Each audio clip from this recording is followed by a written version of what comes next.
Իսկ դու արդեն որոշել ես, թե որ երկրներ պիտի այցելես 2025 թվականին։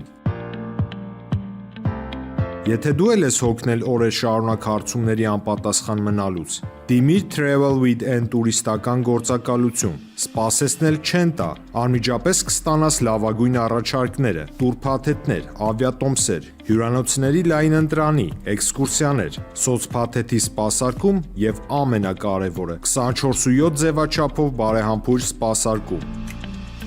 Travel with N 095 89 20 48 Բարև ձեզ հարգելի հեռուստատողներ, մենք շարունակում ենք կարևորագույն թեմաների քննարկումները։ Այսօր ես զրուցելու եմ Հայրենիք կուսակցության գերագույն մարմնի անդամ փաստաբան Սոս Հակոբյանի հետ։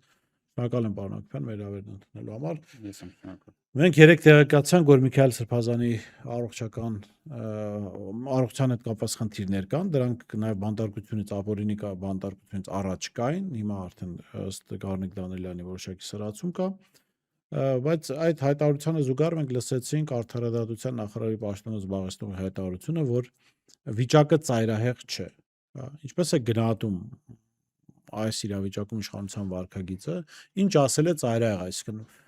իրենք ինչպես են գնահատում, մարդուն պետք է հասցնեն մահվան դուռը նոր ինչ որ որոշումներ կայացնեն, ո՞րն է նպատակը ձեր գնահատմամբ։ Ես երեք այդ իրադարձություններին հետևել եմ ու ինչ որ абսուրդ բան կա այդ ամեն ինչի մեջ, որտեղ Արդարադատության նախարարը ասում է ինչ որ դիմում կա, որ պետք է գրվի, որը իբր չի գրվել Միքայել Սրբազանի կամ իր ներկայացուցիչների կողմից։ Ես անկեղծորեն զարմացա, թե ինչպես շատ պրոֆեսիոնալ մարդիկ, որ շահերը պաշտպանում են, կարող են ինչ-որ դիմում գրած չլինել, հա։ Բայց միևնույն ժամանակ երեկոյան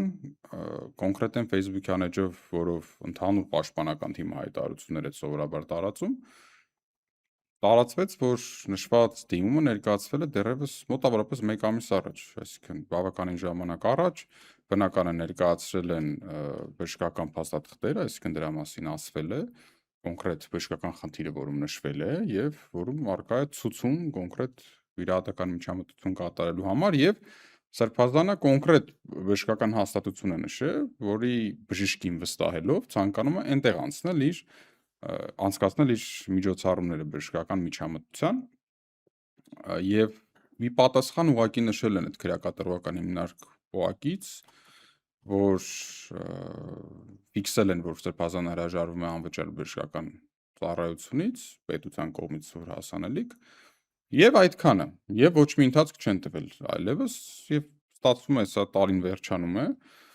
եւ այդ հարցը լուծված չէ, եւ ինչ որ абսուրդային բան ասում Արդարադատության նախարարը, որ ինչ որ թուղթ կա դրա համար, պակաս այ մենք իրավաբանք ուղարկենք, իրականում սա ցույց է տալիս, որ մեր պետությունը, այդ պետության ներկայացուցիչները ինչպիսի ապաշնոր եւ թքած ունենալու ձևով վերաբերվում են անձի առողջությանը։ Մի կողմ դրած Սրբազանն ուրիշ մարդ է, ոչ հայտնի մարդ է, չէ, մեր սահմանադրությունն էլ ասում է մարդը բարձրագույն արժեք է։ Հիմա այս պետությունում ակնհայտ է, որ մարդը բարձրագույն արժեք չէ։ Ինչ վերաբերում է ծայրահեղ չի։ Նախ ես տենց համարձակ դեմքով իրավաբանի դիպլոմով բժշկական գիտության մասին եզրահանգումներ չէի անի։ Երկրորդը գիտեք ոնց է, մարդը մահամերձ չպետք է լինի, որ իր առողջությամբ զբաղվի։ Այսինքն այդ վիճակում արդեն ինչ փորձելու են երկարաձգել անձի մի ամիս ավելի ուշ մահանալը։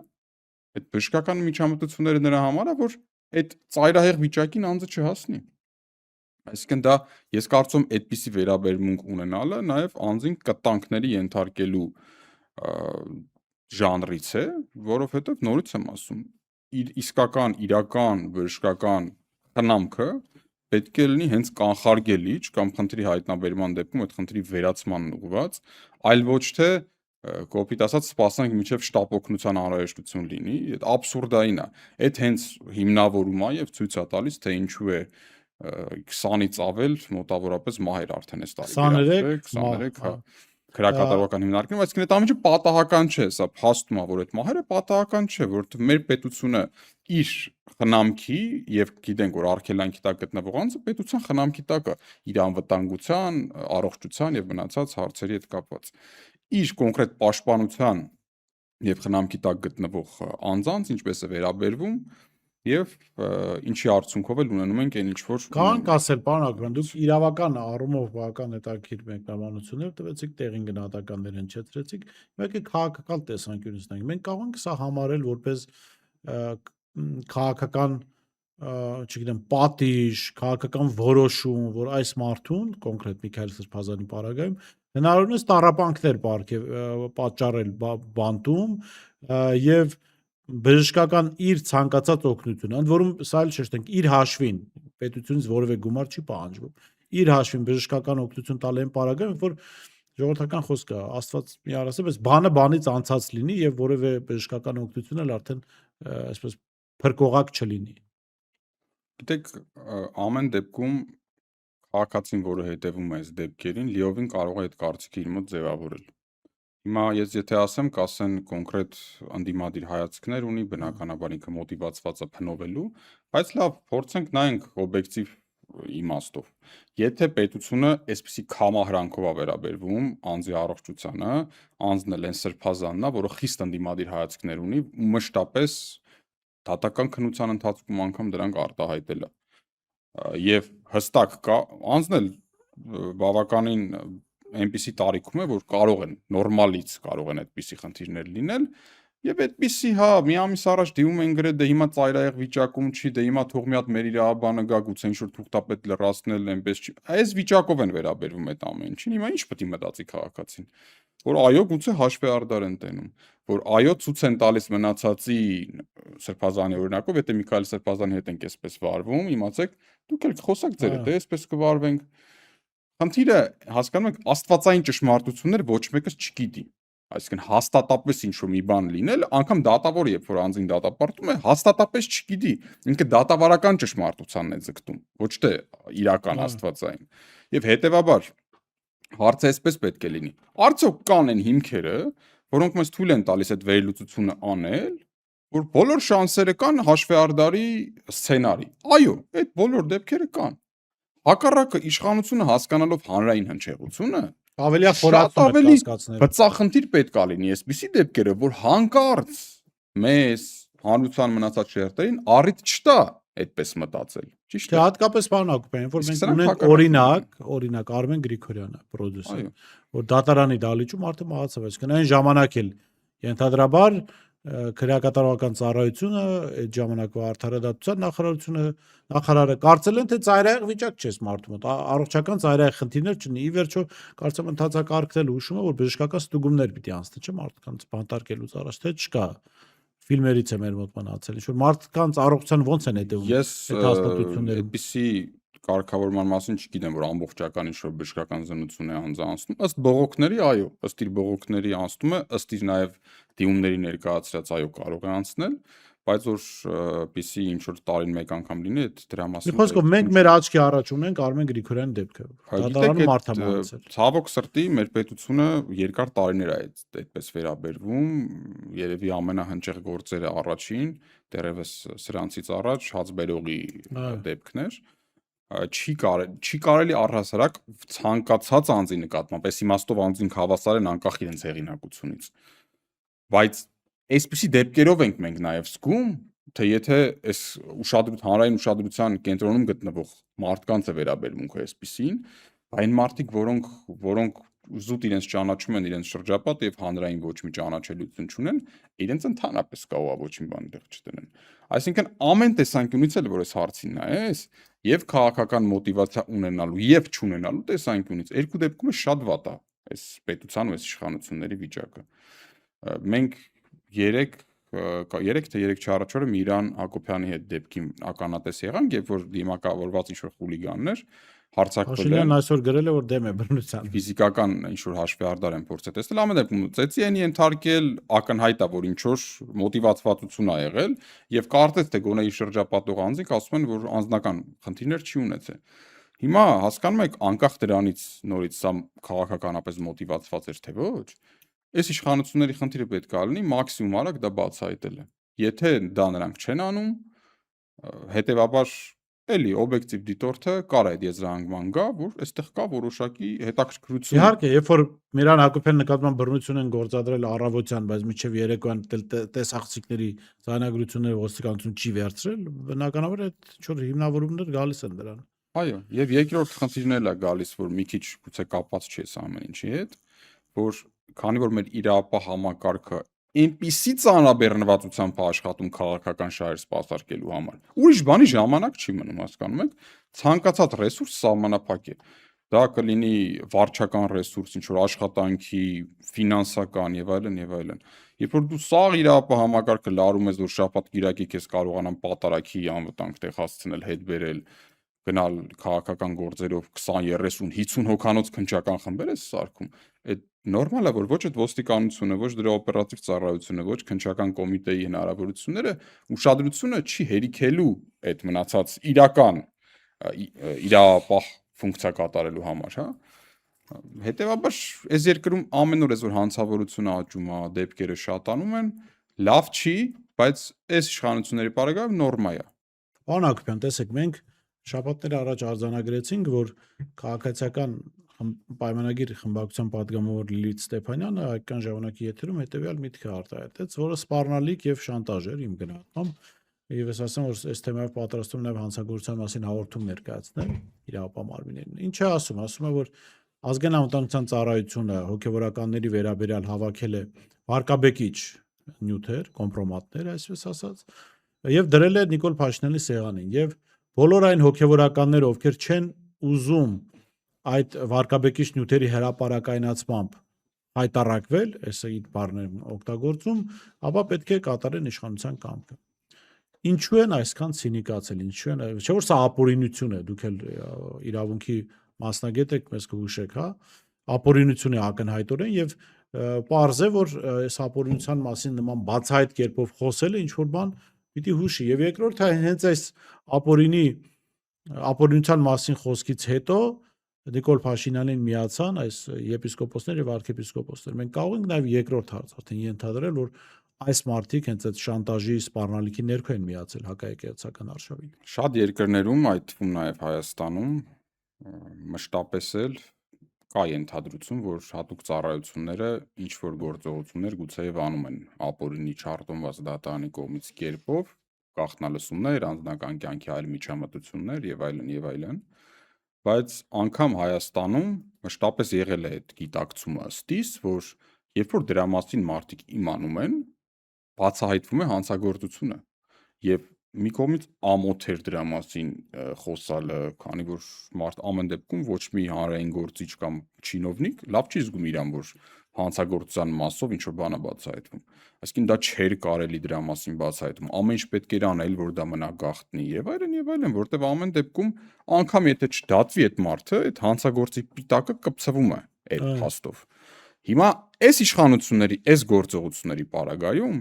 սրանք բացահայտ դրա մասին արդեն խոսալով են Հովիկ Աղազարյանի դեպքերից սկսած միջայլոց, եթե կհիշեք, այն որ իր նամակագրությունները մարդը բացել կարդացել են, վարչապետին ներկայացրել են, ինքը ասաց այո, ես կա մոտավորապես միտքը էլի կարդացել եմ, այս չի են, չի լավ, չի վատ, չի եւ այլն։ Այսինքն ոչ մեկ չխորացավ իշխանության տեսանկյունից, որ այդ չի կարելի անել։ Դու ով ես, դու իր, չգիտեմ, իր հոգևոր սպասավորն ես, իր ինչ որ եկեղեցական հարցերը լուծողն ես, դու ով ես իր հոգևոր կյանքի ինչ որ վարչապետ ես, վարչական լծակներով, որը ինքը պետք է թույլ չտա այդ խախտումները լինի, այդ խախտումները անողն է բարձվում է։ Հիմա այս իշխանությունները այս եպիսկոպոսների հատկապես թեմայով իր падգամավորներով, իր ամեն ինչով ցույց է տալիս, որ դա այլևս նորմա է, կարելի է մարդու անձնական կյանքին միջամտություն անել, ձևը գտնել դրա արտահոսքը կեղծա, ճիշտ է մի կողմ եմ թողնում, կազմակերպելու եւ դրանով քաղաքական հարց լուծելու։ Այսինքն իրավական իրավունքի գերակայության, իրավական պետության, իրավունքների պաշտպանության հարցը ոչ միայն հողի վրա, այլ անգամ մեդիադաշտում երկրորդային ոչ կարևոր տեղ է ինչ որ շպրտվել։ Քաղաքական հարց լուծելու համար ըստ էության ամեն ինչ թույլատրելի է։ Դեռևս չենք ասել, չգիտեմ, ինչ որ գուցե ֆիզիկական մարդ սպանելու հաշվեհարդարներին, ուղղակի ժամանակները։ Դե հիմա կարող է օրինակ երեկվա դեպքը այնպես չգնալ, Միրան Հակոբյանը սպանվեր, այսինքն Միրան Հակոբյանի դեպքը օրինակ այո, հենց այն վկայությունն է, որ մի կողմից իշխանությունները եթե շատ կարճ ժամանակում չբացահայտեց այս դեպքը, մնալու է այն կարծիքը, որ կամ իշխանական, կամ մերձ իշխանական շրջանակներ մեջը կան թեմայի, անպայման չի հենց, հա, քաղաքացիական պայմանագիր կուսակցությունը էլի, մենք գիտենք, որ այս 7-8 տարում այնքան սերտաճած մարդիկ կան իրանց հետ, այո, բիզնես հետաքրքրություններ, գուցե զենքի առուվաճառքի հետ, գուցե այլ ոլորտների, որոնք կարող են ինքնուրույն էլ այս ամեն ինչը անել, բայց իշխանության խնդիրն է դա թույլ չտալ եւ դա բացահայտել, եթե եղել է։ Եվ երկրորդը Միլան Հակոբյանի դեպքում այդ են ամենաթողության արտացոլումն է, որը հետևանք է իրավապահ համակարգի քաղաքական օրակարգի սպասարկման։ Եթե իրավապահ համակարգը շաբաթը 4 օր զբաղված է քաղաքական հարցեր, չգիտեմ, պատարակ, մյուսնա ընդդիմադիրներին փակել, բաց թողել, նորից նստացնել, գործ կարել եւ այլնով, իրական գործի վրա ժամանակ չի։ Պարոն Հակոբյան, շատ հետաքրքիր դիտարկում արեցիք, ուրեմն վերջերս թվեր էին հրապարակվել 2018-ի համեմատ սպանությունները կրկնապատկվել են 2025-ին, այսինքն այն ժամանակ եղել է 35 սպանություն մեկ տարվա մեջ, հիմա տարին դեռ չի ավարտվել, բայց 63 սպանությունից ավել սպանություն է եղել։ Ընդ որում սպանությունների զգալի դեպքերում այդ սպանությունները կարող էին կանխարգելվել, եթե ձեր ասածի պես ոստիկանությունը չզբաղվեր, այսինքն եկեղեցի գրավելով։ Այդտեղ մարդիկ իրար սպանում են, Նիկոլ Փաշինյանի հրահանգով ոստիկանությունը եկեղեցի է գրավում։ Վոլոդիա Գրիգորյանի դեպքը եւ իր ընկերոջ սպանությունը կարող էր կանխարգելվել ոստիկանությունը, Աբովյանի երիտասարդի սպանությունը կարող էր կանխարգելվել եւ այսպես երևի մի 10 դեպք կարելի է հիշել, որ նախապատմություն են ունեցել, հա։ Այս դեպքում ինչպես վարվել, որովհետև անվտանգության միջավայրը ներքին անվտանգության միջավայրը իրականում այդքան հանգիստ չի, մարդիկ հատկապես քաղաքական գործունեությամբ զբաղվող մարդիկ փաստորեն անվտանգ չեն, իրենց վրա կարող են հարձակվել, իրենց կարող են ծեծել։ Վոլոդիա Գրիգորյանի դեպքում կարող են, եթե օրինակը նայենք, կարող են սպանել, հա, եւ անհետևանք մնա առնվազն պատվիրատուների, ենթադրյալ պատվիրատուների մասով։ Ինչպես վարվել այս իրականության հետ։ Այ, եթե շատ կարճ մարդիկ պետք է ձևակերպեն ներքին անվտանգության Հայաստանում ներքին ասելով այդ նկատի ունեմ, հա, անվտանգության պահանջարկ քաղաքական ուժերից եւ դրա խոստումը իրականացնելու հնարավորություն որ կվստահեն, գնան այդ մարդուն ընտրեն։ Այդ է կարճ ճանապարհը։ Իսկ ինչի է այդպես։ Այս իշխանությունների պարագայում շատ մի հատ տրիվիալ բան կա։ Դու քո իրական քաղաքական նպատակները ինչ գործի մեջ որ դնում ես, ինչի վրա որ ժամանակ ու էներգիա ես ծախսում, լավ թե վատ արդյունքով դա էլ ստանում ես։ Այսինքն այդպես չի լինում, էլի, հարգելի մեր քաղաքացիներ ու հայրենակիցներ, որ իշխանության ուշադրությունը օր ու գիշեր լինի եկեղեցին, օր ու գիշեր լինի խաղաղության այդ անհասկանալի ինչ որ անշոշափելի օրակարգերը սպասարկելը եւ ընդդիմադիրներին սևացնելու PR-ով զբաղվելը, եթե դու սաղ օր այդ մարդիկ այդ ժամանակը դրան են տալիս,